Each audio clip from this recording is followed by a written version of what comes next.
Sono solito scrivere Sardegna minuscolo e Sardo maiuscolo, concedo più rilevanza alle persone che alle cose.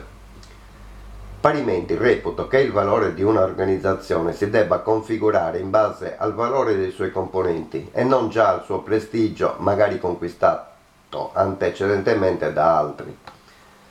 Le organizzazioni, i fronti, i partiti nel senso che sarebbero dovuti partire da tempo, i movimenti, le sigle, compagnia cantante sono evidentemente composte da persone.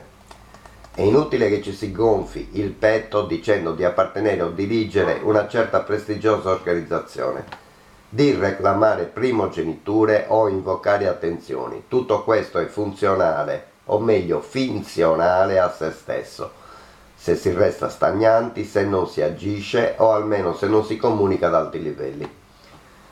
Qualcuno non ha ancora capito che la visibilità di un gruppo è effimera, se non accompagnata da azioni palesi o strategie più o meno concrete o almeno analizzate e decise fin nei minimi particolari.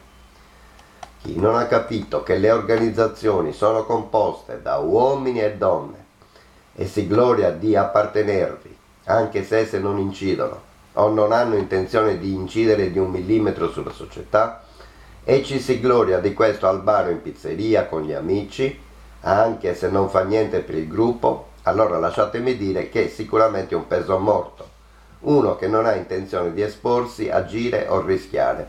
Del resto, collaborare col niente significa tirarsi addosso il denso fumo che una simile organizzazione genera.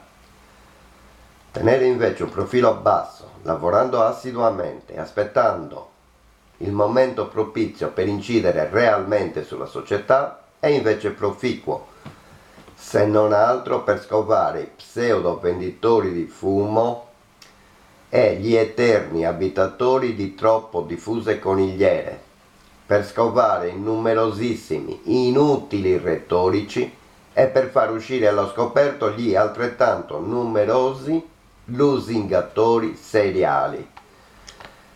Penso che tenere un profilo equilibrato, senza eccessi di critiche o falsi programmi di supposte grandezze proprie o altrui, sia un mezzo per stanare in anticipo e senza eccessi chi potrebbe in seguito creare problemi. Proclamare eclatanti fatti futuri fa gonfiare il petto e attira simpatie e consensi, ma questa è pratica tipica da partitocrazia italica.